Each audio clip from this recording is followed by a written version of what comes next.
They laughed when the humans brought animals aboard the station. Not dangerous animals, not war beasts, or engineered bioweapons like the Carrack's bred. Just pets. Small, soft creatures with fur and clumsy limbs. Creatures that followed humans around, slept near their feet, and responded to high-pitched baby creatures the Galactic Coalition's cultural observers quickly labeled non-sapient morale accessories. The laughter echoed through Dock 7 when Ambassador Elaine Foster disembarked with her escort. At her side walked a medium-sized quadruped with tan fur, a black muzzle, and alert amber eyes. It wore a simple harness with a Coalition access tag clipped to it. A dog, someone snorted over the open channel. Predatory ancestry. Another replied dismissively, domesticated into harmlessness. The Kel ambassador flicked his frilled ears in amusement. Humans are a strange species. They keep predators as companions, yet claim to be peaceful. Elaine ignored them. Her hand rested lightly on the dog's head. "This is Ranger," she said calmly. "He's my service animal." The Kel leaned closer, his eyes glittering. For emotional weakness. Ranger's ears twitched. Elaine smiled, polite and thin. For loyalty.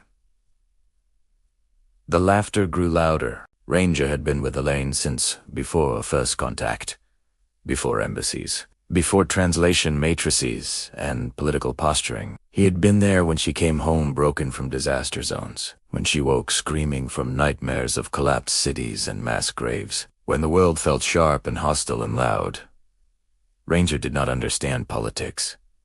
He understood her. He knew the rhythm of her breathing, the way her shoulders tightened when danger was near, the difference between a raised voice and a real threat. And Ranger had one rule burned into his instincts, deeper than any command. Protect your human. The Coalition summit was tense. Border disputes. Trade sanctions. Accusations of resource hoarding. Humanity, still relatively new, was being tested. Predators pretending to be diplomats, many whispered. Elaine felt it in the room, the way eyes lingered on her, the way security forces subtly repositioned, the way voices sharpened when humans spoke. Ranger lay at her feet, calm but alert. Then the threat came. Not loud, not dramatic. The Vrock representative leaned forward, mandibles clicking softly. "Ambassador Foster," it said, "your species continues to resist compliance. You should understand that continued resistance may endanger your personnel." Elaine's jaw tightened. "Is that a threat?" The Vrock's compound eyes narrowed. An observation. Several delegates chuckled. Ranger's head lifted. Not at the Vrock. At Elaine. Her heart rate had spiked. Her scent had changed. Fear, controlled but real. Ranger rose silently to his feet. Security noticed. A few weapons tilted slightly. "Control your animal," snapped a Coalition guard. Elaine placed a hand on Ranger's harness. "He's fine." The Vrock leaned closer. "You see, human, you are alone here. No fleets, no leverage. Just words." Elaine met its gaze. "You're wrong." The Vrock laughed. "And what will you do if we decide to remove you?" That was when the guard stepped forward and grabbed Elaine's arm. Just hard enough to be unmistakable. Just long enough. Ranger did not bark. He did not growl. He launched. The room erupted into chaos. Ranger hit the guard's arm like a missile, jaws clamping down with terrifying precision. The guard screamed as armor plates buckled and tendons tore. Security weapons snapped up. "Stand down!" Elaine shouted. "Stand down!"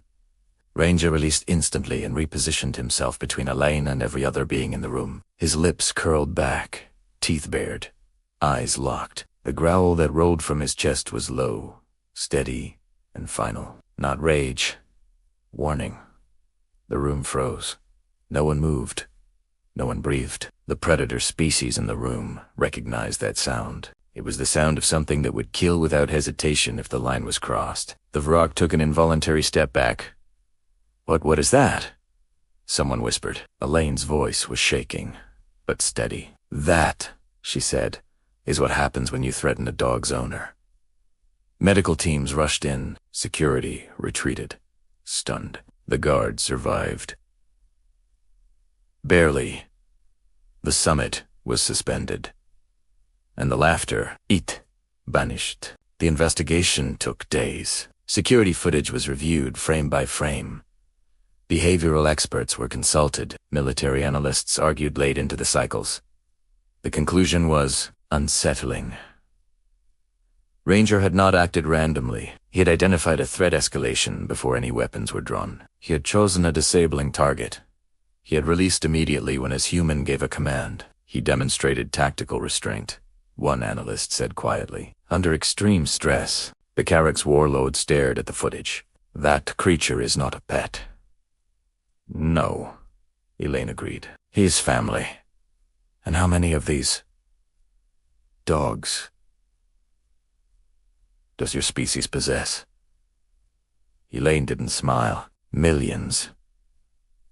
The room went silent. Word spread fast, on stations, in fleets,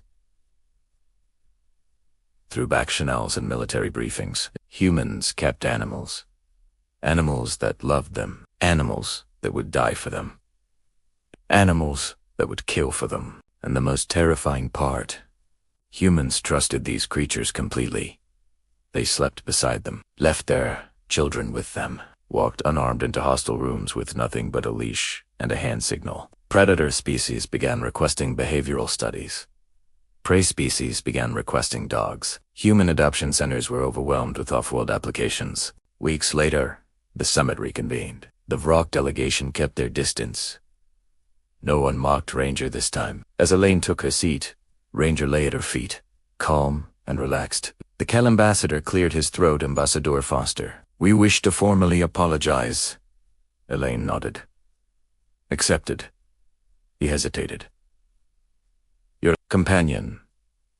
Does he understand what he did? Elaine looked down at Ranger, who wagged his tail slightly. He understands, she said softly, that I was in danger. The Kel swallowed. And if that happened again, Elaine met his eyes. Then he would do it again. Ranger's tail stilled. The message was clear. Later, as they walked back through the station corridors, a junior alien officer watched them pass. The human, the dog, side by side. Not master and animal, not weapon and handler, but something older, something earned, something terrifying. The officer leaned to a companion and whispered, "Remind me, never threaten a human." The companions shook their heads slowly. "No," they said, "never threaten what a human loves." At Elaine's side, Ranger glanced back once, just to make sure. Then he walked on, guiding his human through a galaxy that had finally learned to be afraid for the right reason. Because humans don't rule the galaxy with claws or fangs. They rule it with bonds so strong that even monsters hesitate. Because when you threaten what a human loves, you don't face the human alone. Thanks for listening. If you enjoyed this story, please like and subscribe for more.